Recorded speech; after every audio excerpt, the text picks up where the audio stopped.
Number 1. The Haunted Horror House 1. In 1865 there was a husband and a wife with 2 children. The father wanted the mother to love him more than the children. So he set up a trap to kill the children. He called his children upstairs. He had a knife in his hand, and as soon as the children stepped in the room, he killed them. Bloodstains were everywhere.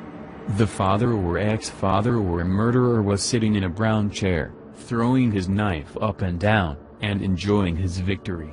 Later the mother or ex-mother came in the front door. She called out John, Annie, Martha.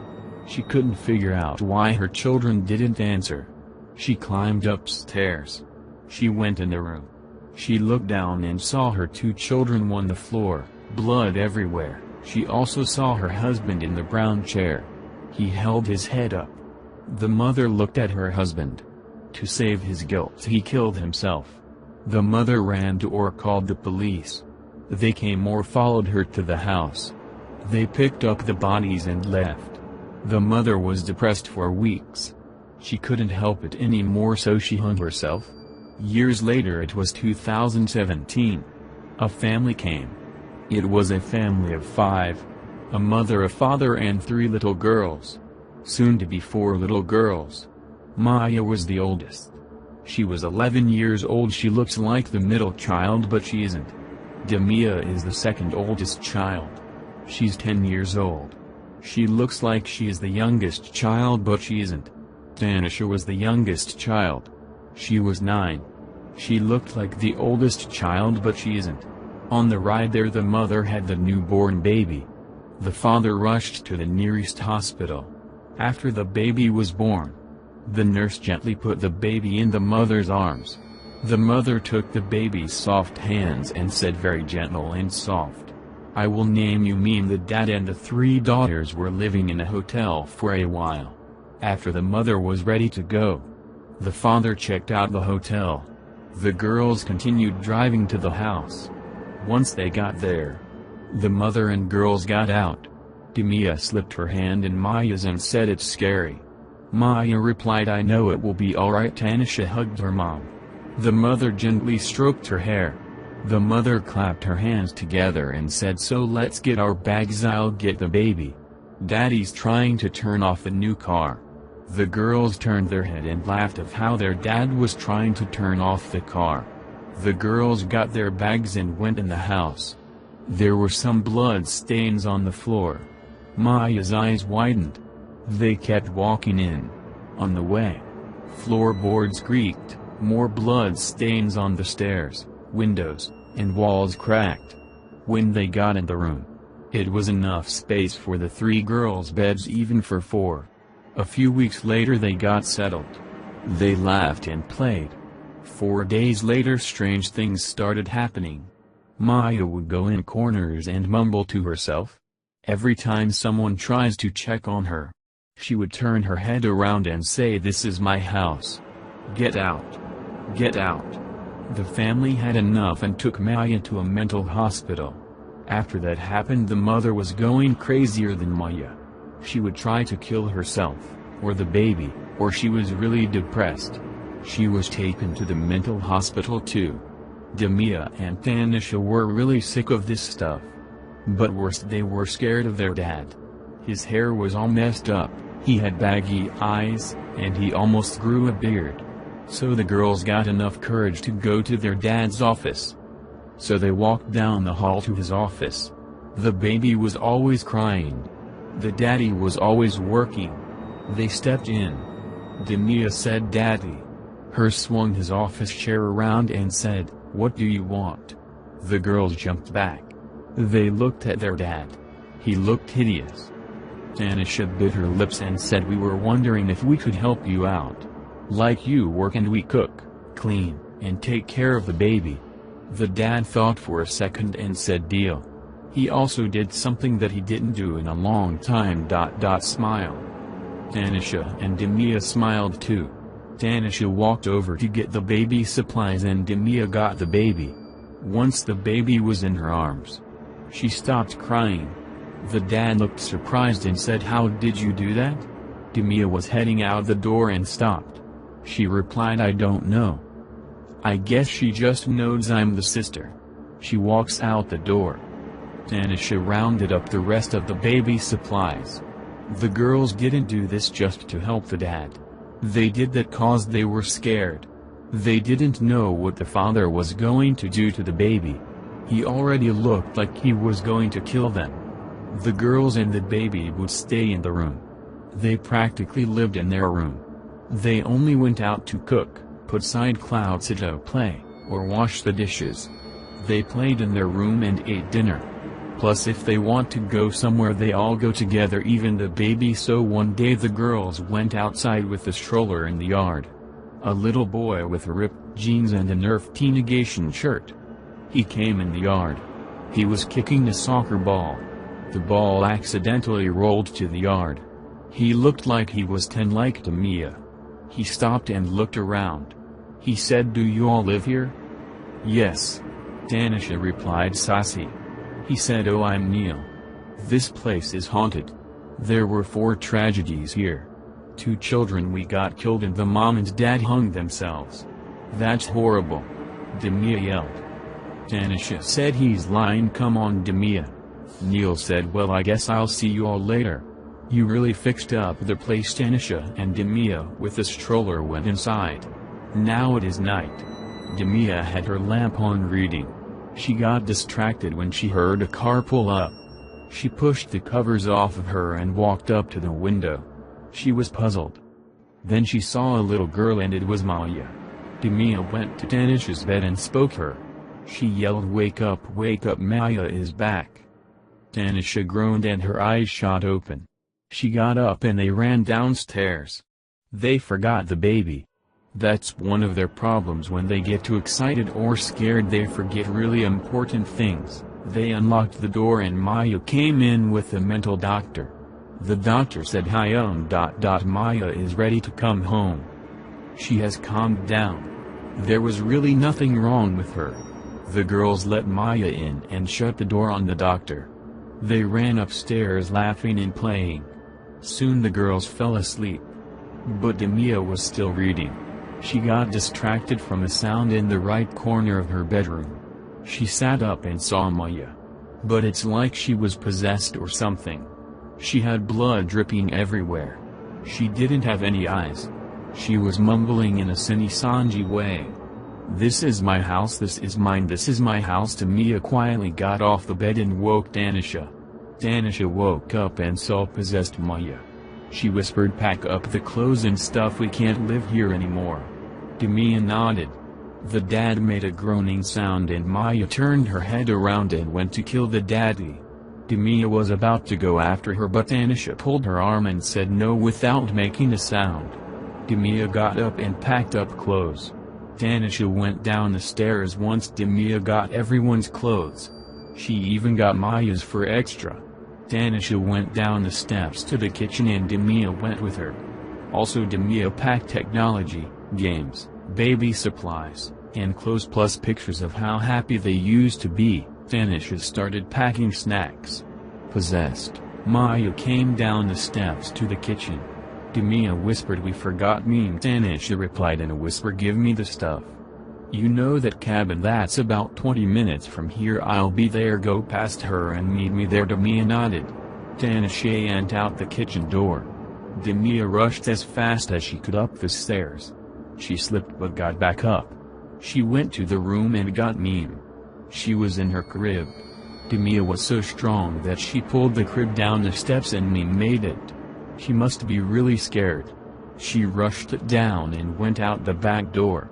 Maya followed and came out. She came out and she didn't look possessed anymore. She had on her pink pelican gown. Plus she had eyes. Maya said, "What?" She passed out. Demia dragged her all the way to the cabin and Tanisha said, "Let's take her to the hospital." They carried her to the hospital. The doctor said she was fine. The doctor said, "She's fine, but haven't I seen you 3 girls before?" Demia quickly replied, "No, we are midgets." The doctor believed him. The girls brought Maya to the cabin. Maya woke up and said, "I'm so sorry." Demia silenced her. "It's not your fault. Maya said, "Let's start over a new life. We can pretend we are midgets, one of us in can work and two of us can take care of the baby." The girls laughed and played. One day the mother returned home. She got out the car. Demia saw her. The mom stepped in the house. Demia was about to run to her, but Maya stopped her and said she's in. It's too late. As soon as the mom went in, she got possessed. So at night the girls would hear screams of their mother, making them have guilt. But in the daytime they are great, but at night, it's horrible. They are the only ones that can hear the mother scream cause they are her children. Number 2. And then there was a thump. Maddie's eyes were closed, but she heard the noise as clear as day. The thump as her sister tossed and turned in her bed. Why did she have to share a room with her sister? Is the only thought that could pass through her mind. Maddie decided that she would just try to go back to sleep and forget about her rotten sister that lay a couple of feet away. Sleep had almost claimed her still body until the sudden thump came from the other side of the room. She jumped out of bed and made her way to her younger sister's bed. She touched her sister on the arm to wake her up. Her sister never moved. What the heck is wrong with this child? Is all that could pass through Maddie's head. Maddie decided to try again, only with a little more strength. She shoved her sister's arm as hard as her half-asleep body could manage. Still nothing. Maddie rolled her eyes. She then and there decided that enough was enough. She picked her little sister up off of her bed and began to carry her into the living room.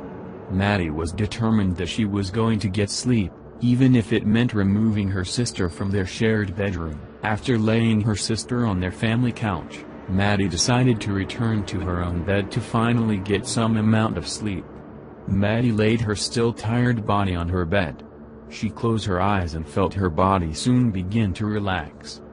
Maddie drifted into a deep sleep. The sudden thump from the other side of the room threw her body straight up in her bed. She looked over and gazed in horror as she saw the lump of a body underneath the sheets of her sister's bed. How did she get back in here so fast? Maddie decided to ignore her sister and go back to sleep. The morning came quick and swift. The sun hadn't even rose entirely and she felt as though she was wide awake. As far as she could tell, everyone else in the house was sound asleep. She heard no movement within the house. She locked her eyes on her sister's bed and saw that her sister was still passed out. She would still be asleep. Maddie dragged her half-tired body into the living room. She stared in utter disbelief as she stared at their couch. There asleep, her sister curled in a ball on the couch. From behind her she heard the familiar thump coming from her bedroom. Number 3. Alone for the night. One night a young girl, Lily Foster, is left alone for the night, in her country house, while her parents drove out to town for a party. This was fine with Lily, especially since she had her faithful dog, Scout, protecting her throughout the night. She made herself something to eat and sat down at the kitchen table. Turning on the radio to her favorite station, she was surprised to hear a news bulletin declaring that an avenged murderer was on the loose. It advised that people secure all windows and doors as a safety precaution. With her dog by her side, the young girl locked the front and back doors. She went from window to window and locked each of them one at a time. She reassured herself that she would be fine with her trusty dog and that her parents would be home shortly, anyway. So, Lily had a pleasant, peaceful evening, and finally decided around 11 o'clock that it was time for bed. She climbed the stairs to her bedroom and slid under the big, warm blanket on her bed. Before closing her eyes, reached her hand down under the bed, and allowed her dog to lick it. Negation: she did this every night because it comforted her. A short while later she awoke to the sound of a scratching noise at her bedroom window. She eyed the window, and reminded herself that the whole house was locked and she was safe. She stuck her hand under her bed and felt her dog's slobbery tongue cross over the palm of her hand. She sighed and went back to sleep. An hour or so later she sat up in bed. She heard footsteps in the hallway, and crept out of bed to see if it was possibly just her parents returning from their party. Seeing nothing, she returns to bed. As she was about to stick her hand under the bed, she heard a drip, drip, drip, followed by some footsteps. She walked downstairs into the kitchen and secured the taps. That surely wasn't the source of the drip. She crept upstairs and climbed into bed. This is silly, she told herself. I'm probably just imagining things. She stuck her hand under the bed, and felt the dog lick her hand. An hour later she woke again. A little mad at this point, she jumped out of bed. The dripping wasn't coming from the kitchen, so it must be from the bathroom. She crept along the side of the hallway, and walked into the bathroom. She groped along the side of the wall with her left hand, looking for the light switch. She flicked the light on and gasped. There, hanging from the shower rod, was scalp negation skin, and a pool of blood had formed on the bathroom tile with a continuous drip, drip, drip as the blood from the dog hit the ground. Something on the wall caught her eye. Written on the wall was a message in blood. "Humans can lick too." Lily screamed when she turned to run at the sight of the whipping. When she got the phone, the lights blackened and then went out. She tried the phone silence. Suddenly a warm hand touched her back, and the minute she turned back, a knife went straight in her chest. All she can see is darkness and a voice saying, "You should not have stayed alone for the night." Number 4. Vengeance is mine. David's hand tightly clenched a gun in the deep pocket of his dark trench coat. When the time came, the silencer would ensure no one would hear the shots. The rumble from distant thunder rattled the night. A violent storm was approaching. He stood, hidden in the unlit entryway to a small Boston City drugstore that had closed hours earlier. His focus remained on the theater exit across the quiet, 4-lane city street, the exit from where she would star in the night's final act. The rest of the audience had left an hour ago. She was probably talking with someone she knew. It seemed like no matter where she was, she always knew someone in the crowd. As he stood there waiting with all the patience of the Grim Reaper's master, Father Time, the engulfing darkness reached inward for his weary soul. The essence of the darkness saturated him as it filled the entire city in its anticipation of the night's event yet to come. The darkness filled the haunted hollows of the city's sewer tunnels as random water droplets disappeared into the vile stench below. From beneath the night's long, ghastly shadows, a mouse scurried from a nearby sewer drain into an alley and toward a dumpster, only to be caught by a filthy alley cat that crushed it with a single bite to the back of its neck. The blackened night's darkness seeped into every crevice between every brick of the building in whose storefront David waited as it tried to weaken the structure and bring it down. David didn't see the lone beetle that scampered between his shifting shoes and was caught by a wolf spider that silently struck from a dark corner.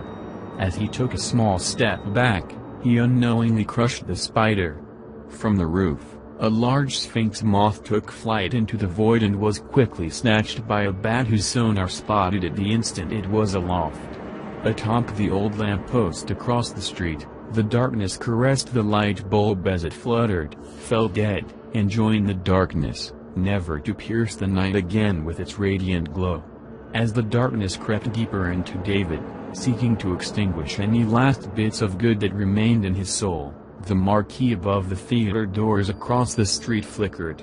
High above, the black clouds from the approaching storm hid the pure white twinkling stars. The encroaching clouds also snuffed the silhouetted new moon. Throughout every nook, every cranny, and every soul within the city blocks nearby, the darkness ravaged the dreams of the dreary denizens, whether they be man or beast, with disturbing images that became nightmares. From miles away the thunder roared with such ferocity it sounded like the hammer of Thor had accosted a range of mountains. In David's heart, the darkness squashed the haunting echo of the gentle whisper that meekly asked for forgiveness. He had tried that long ago. Forgiveness. It didn't work. He watched a lone figure walk through the doors of the theater lobby. It couldn't be her. Chrissy would be with her husband. David closed his eyes and took a deep breath. The musky air tasted stale as if something had died in it. He reflected on the trials that had brought him to this moment, this decisive moment that would make the lead story on tomorrow's evening news.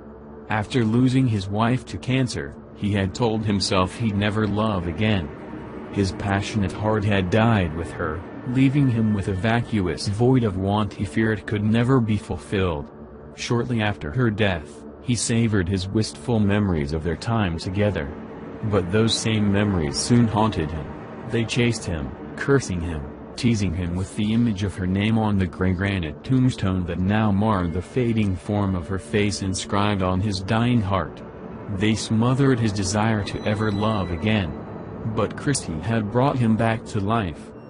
As David's head plotted to extinguish Christie's earthly existence, his heart interrupted with fading images from his past to which she had brought color, including the day he first met her at the church he had started attending after his wife had passed. Even though the two of them had quickly hit it off, he thought their chance encounter was coincidence.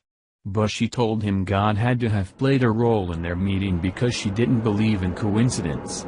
She introduced him to her dad, who was the pastor of the church.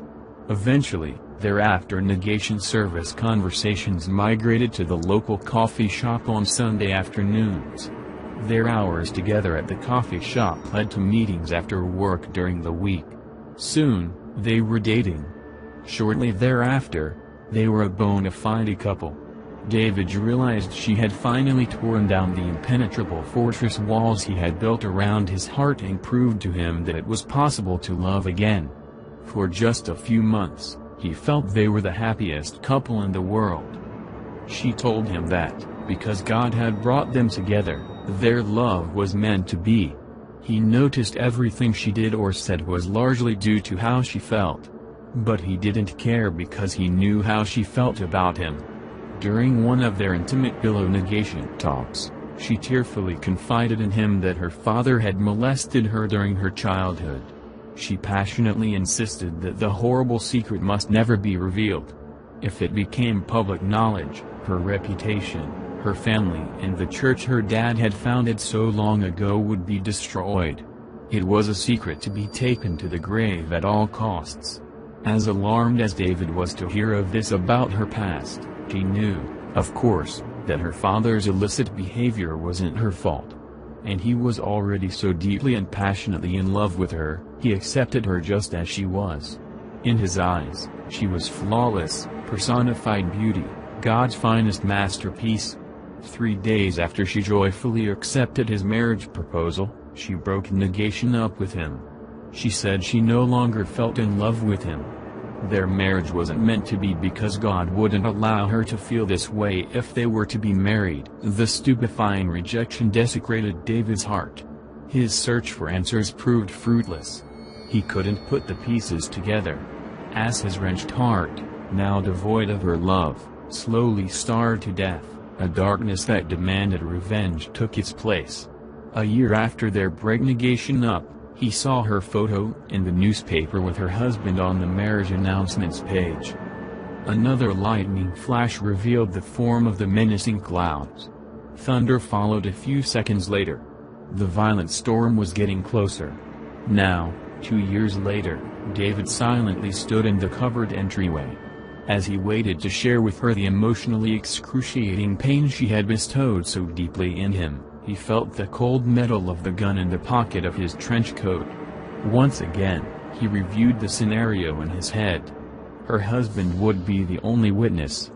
David had nothing against her husband. He hoped her husband wouldn't get a good look at David or recognize him so that he would have no reason to shoot him too. He pensively stared at the theater doors as he wondered how to make her feel the pain with which she had cursed him.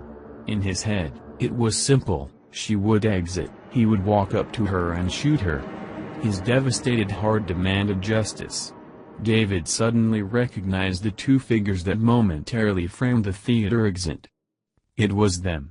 As they walked away from the theater, hand in hand, he crossed the street and approached them from behind on the sidewalk. Christie heard the gun click behind her. She turned and looked into the cold negation black eyes of a man she no longer knew. Her husband had turned with her, gasping with her as they both saw the gun. David. What are you doing? David aimed the gun at her heart. His unwavering hand held as steady as a corpse. He continued to ponder how to impose a mere pittance of his pain onto her. David. No. Please. She pleaded. I'm sorry. He stared into the moist eyes that once loved him. This is about revenge, isn't it? She frantically shook her head. David, if this is about revenge, you'll need to dig 2 graves, one for yourself. You killed me when you left. I'm already dead, he whispered. She tried to speak but didn't know what to say. An opportune conception briefly occurred to her that she'd rather die than have anyone, including her husband, find out what her father had done to her. She was sorely sorry that she'd confided the sordid story in David. She silently prayed David wouldn't tell her husband about her past. She knew that such knowledge would destroy his image of her and her family. David felt nothing, and he hated it. He hated what he had become. And as he experienced what took the place of perfect love, vengeful darkness consumed his soul. He suddenly realized how to hurt her as much as she had hurt him. As gusting winds swiftly howled into the city, he fired 2 bullets through the silencer right into her husband's heart. Black rain fell as the heavens opened up and the angels cried. David felt himself become even more callous as the darkness inhaled her screams of terror. Her husband fell to the cold, lifeless concrete. Christy collapsed beside him and, through a cataract of painful tears, watched him die. Christy glanced up for a moment and saw David absorbed into the misty shadows of a nearby alley. Number 5. It smiled back. Hello, it is December 15, 2015. My name is Mario and I am 29 years old. I have a stable head on my shoulders and have led a good life. I am going to share an experience of which I am most distressed about, and from what I understand am not the last to view it in its entirety. It is the reason why going out for my night walks makes me nervous, constantly looking over my shoulder every time I hear the trees sway or the leaves rustle, and more importantly why I never go out at night alone. I have spent years researching and scouring books and the web for any information on the thing I saw that night, but to no avail. The backstory about where I lived in the city of McAllen, in the grand state of Texas, and no known supernatural occurrences could be found in the area of my neighborhood prior to this. I live in a neighborhood that can be described as rundown but passable to live in. I lived in a gated neighborhood and our house trailer was in an enclosed fence that we locked every night. I lived in a raised trailer, raised about 3 feet off the ground on cement bricks on all points, making the windows about eye level for someone to peer in if they were to be on the outside, a point for later. My bedroom had a window and had a light on the outside for good measure. This happened on the night of May 19th of the year 2002, 13 years ago. I was a freshman in high school, aged 15 years old, and had blown my whole week not doing my English final project, which consisted of 2 essays and 6 poems in different styles. All of them had to be typed, so that meant my good old computer and I was gonna have a long night. As I often did in my educational career, I waited to the last minute, and it was now Sunday. Naturally, I waited till I had my fun and started my schoolwork past midnight. It was now 2 a.m. in the morning and was nearing the end of my assignment when I began to feel uneasy. The feeling lasted for more than an hour and I started to feel more and more anxious as time went on. It was nearing 3 a.m. and the only thing I could think of was finishing my project for school, as it was due on Monday first thing in the morning. The feeling was still there and I began to rationalize that I was imagining things and thought it was attributed to staying up past my bedtime. I have often at this point stayed up past my bedtime. 10 p.m. My family was strict, playing Super Smash Bros. On the N64 with friends or watching movies, and never have I noticed anything out of the ordinary. Still, I could not take it any longer, the unnerving feeling of being watched. You see, my room was the only room visible from the outside, no bed curtains, essentially no privacy. My room light was on so the outside could see me very well, as if I was some display in the night for a zoo on the life of a high schooler. It is at this moment that I gazed up from my computer screen and looked at my bedroom window. The feeling akin to something that was along the lines of being watched was coming from my window. I felt very alienated, very exposed, and very foolish that I could go so long into the night and not put a cover on the window for privacy. The sense of dread increased and I walked up to the window to check for onlookers to calm my nerves. I looked for any sign of anyone, and from my light from my room and the outside light source from light pole, I saw nothing. My face was inches away from the window as I hunched my body to look through into the darkness. I looked for anything outside the reach of the lights to see if there was anyone out there spying on me. To see the source of my unease, and found nothing. Then a terrible dread came over me. I saw it. I saw something within my own reflection, literally inches from my own face. I rationalized that I thought it was my face, so I moved and swayed and my own image followed, as expected, but what remained was a shape. I then thought that it was a shadow cast by the two small plants underneath my window and saw nothing leading from them. I grew increasingly more anxious and sighed with relief when I finally realized that it was my shadow. My shadow was indeed there, but it was light in contrast compared to the shape that remained in front of me. A cold feeling came upon me and the subtle hum of my computer faded and it was silence that greeted me. Fear seized me. I stared at it and I finally exhausted all of my plausible explanations for it. It just stood there. It was humanoid in shape, and as it stood there bathed in the light from my room and light pole, I could make no details of its form. It was no reflection, it stood on the outside, and for its form to reach the window at its spot made it standing about 6 foot 4 inches. I could clearly see my own reflection over it. Curiosity took over, and for once I was no longer afraid. I leaned in closer to get a better look at it. It was all I could call it. It had no visible skin, no hair or depth to form. No light reflected off it, nor did the light reveal anything. I saw no patterns on it nor anything to give it a profile. This thing had no sex, no race, no anything to give it a human appearance. It was as dark as darkness could be, devoid of color, a shadow with form and shape. My face was closer now than ever before. Any closer and I could feel the cool glass brush against my skin.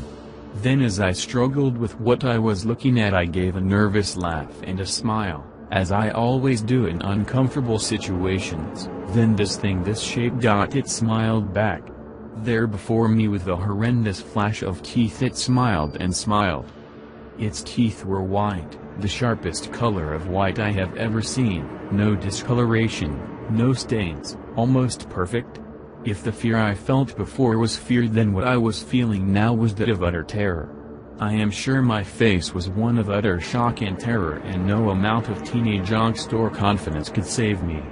Grant you my face is extremely close to it at this moment. Its sickening smile was all I was preoccupied with. I could no longer bear it, and then I saw them. There they were, blood red, a deep red, the color of blood work, its eyes. And at each center were the darkest pupils I ever did see outside of a Hollywood horror film. The eyes are the porthole to the soul, and its eyes were empty. They were dead of anything remotely human. Our eyes locked, and horror, pure utter horror, grasped me. As soon as I saw its sinister form of a face, I fell to pieces. I fell back from the window and screamed in terror. The fear had never felt so raw and visceral before.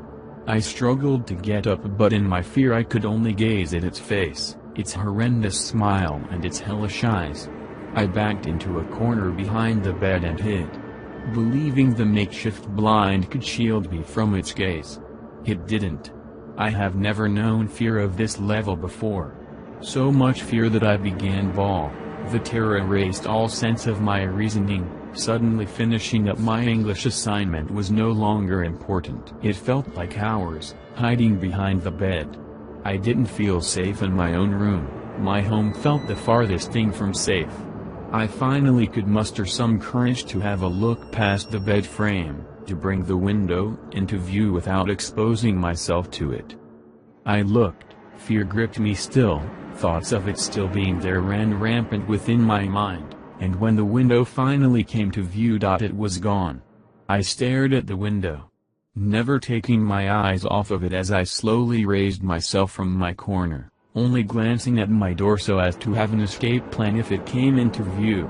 It was gone, no trace of it could be seen. No shape hiding in the trees nor below the window. Nothing.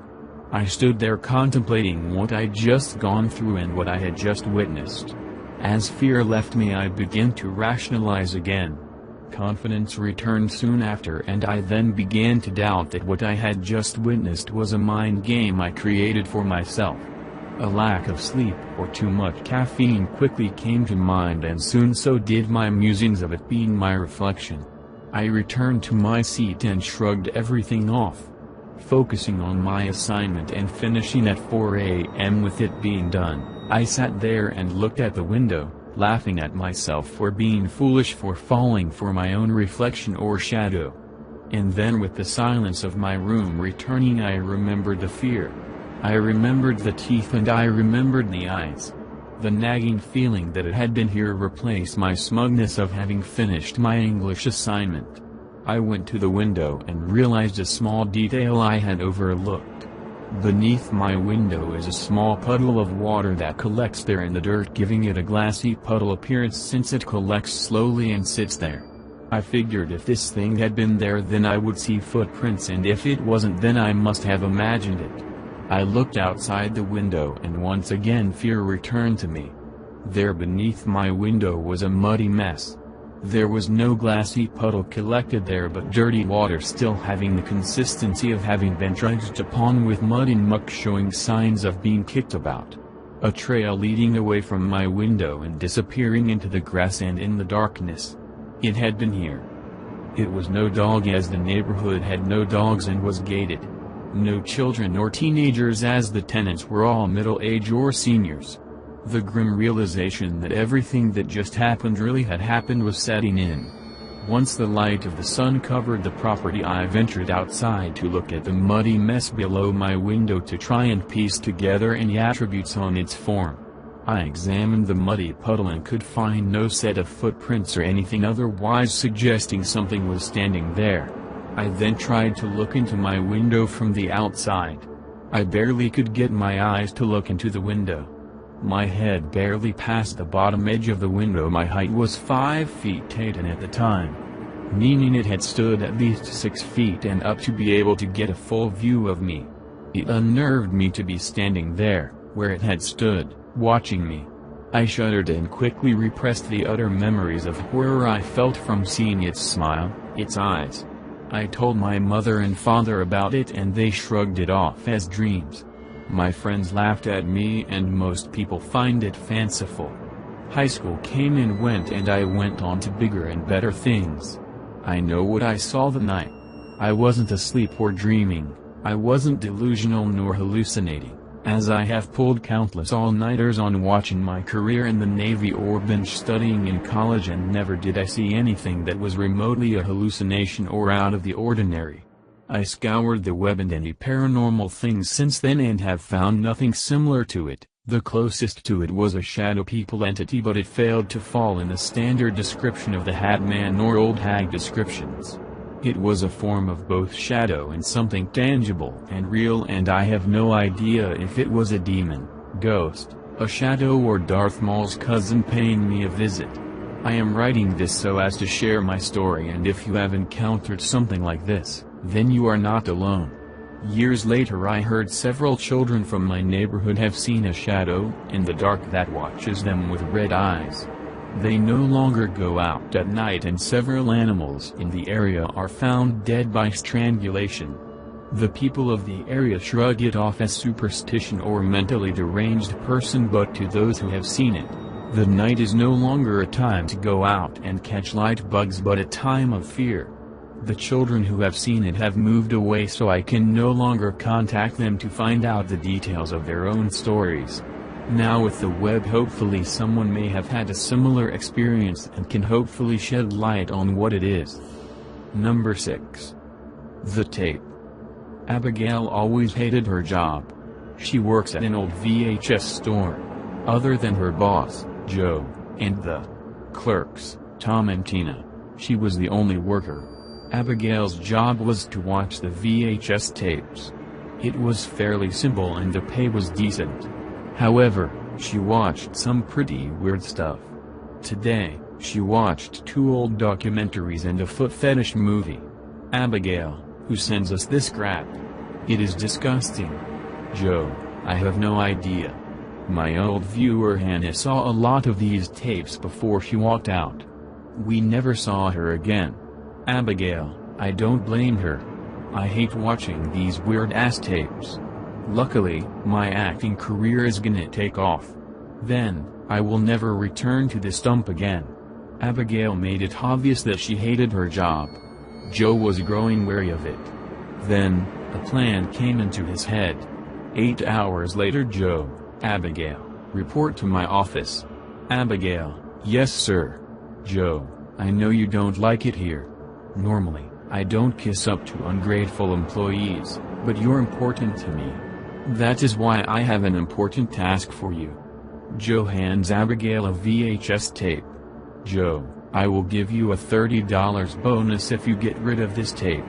But, whatever you do, don't watch it. Abigail, thank you sir. You have no idea how happy I am.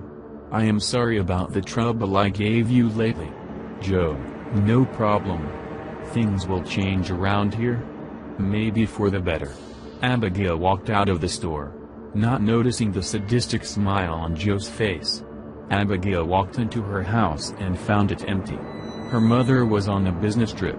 Abigail, I wonder why he didn't want me to watch this. She turned on the TV and slid the tape into the VHS player. A black and white setting came up.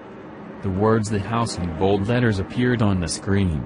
The camera cut to a room. In the room, there was a brunette girl tied to a chair. In front of her, there was a small table with various knives, tools, and blades on it. Behind her stood a tall man in a suit and tie wearing a white porcelain mask. Man, welcome to the series premiere of The House. Meet Hannah. No one is an angel, but Hannah isn't exactly the sweetest person to talk to. She worked at a VHS store. Hannah made it a living hell for everyone. Now Hannah, do you value your life? Hannah, whispering, what? Man, did I stutter, bitch? I asked if you valued your worthless ass life? Answer the goddamn question. Hannah, crying, yes. Man, it's too late for tears. Now, you will pay for all the hell you caused. The man walks to the table. He picks up a box cutter. Hannah, crying hysterically, no. Please. I'm sorry. Man, too late, Hannah. You can't wind time backwards. Abigail watches in horror as the man slashes Hannah's wrist. He pours alcohol into the cut and Hannah screamed in pain. Abigail, what the fuck? The man grabs a pair of pliers and pulls out 3 of Hannah's teeth. Then, he grabs a huge knife. To end the punishment, he stabs Hannah in the face and chest until her screams end. Man, you're next, Abigail. Sadistically laughs, you're next. The screen goes black and the show ends. Abigail calls her boss, but a link pops up. She clicks the link and a video plays. Joe, on video, hello Abigail. If you are watching this, it means you disobeyed me. You were always a rude little bitch. I got sick of kissing up to you and begging you to stay. You saw where Hannah went. Well, now it's your turn. That tape is your problem now. Oh, and RIP. The video ended with Joe shooting himself in the face. Another link appeared. This time, it was a picture of Abigail. However, she noticed the man from the show standing behind her holding a metal bat. Before she could respond, she felt a hard shot to her head and she blacked out. When Abigail woke up, she was in the same room as Hannah. She was tied to a chair. Man, welcome to episode 2 of The House. At that moment, Abigail learned a lesson. It's quite sad that it wasn't her mother's lecture, but the pain of 3 arrows going through her chest that taught her to value life. However, it's too late for that. Ironically, she died famous. That was the highest rated episode on TV. Even more, ironically, the person who enjoyed the episode the most was her mother. Number 7. The cinema. As a kid, I enjoyed going to the cinemas, not alone but with my family or friends, but one day I decided to go alone. I was thinking of going for a movie marathon in an empty cinema, I mean with no one else but me, as it would be relaxing. As I am a cheapskate, I went to a rundown cinema. The person tending to the ticket stand was very pale. He had such frosty white skin. When he spoke, it sounded as soft as death. He gave me the ticket as I walked into the cold empty cinema. The cinema looked scarier than I thought. As the movie started. Lights started flickering. I suddenly saw a shadow. I thought to myself, isn't this a rundown cinema where no one goes to? But all of a sudden. More shadows appeared. Sounds of giggles. Not any type of giggles. But giggles of little children. I wanted to make a run to the exit, but the door just slammed. The giggles got louder. The cinema screen started to tear. I was so frightened. I quickly hid underneath the cinema's seat. And I heard a girl saying, "I'm going to find you." Negation. I tried my best as I struggled to crawl to the exit. And when I was near the exit, I felt a cold hand on the doorknob. It was the person standing on the ticket stand. He said, "How is our service?" It seemed as if he couldn't see what was going on. I quickly called for a cab and went straight home. I wasn't able to get that image off my mind. It was too scary for me. So I decided to search up the internet for the cinema again. And when I searched it up. It said that the cinema no longer exists. It was completely demolished because of a terrorist attack. A girl died. And the rest was severely injured. I thought to myself. Then what did I see today? The girl's laughter kept echoing in my mind. Hee. As I thought that the nightmare couldn't be any worse, I decided to get a glass of water from the kitchen. And went to look at the mirror. But what I saw in the mirror was not my reflection. It was a girl. A girl with long brown hair.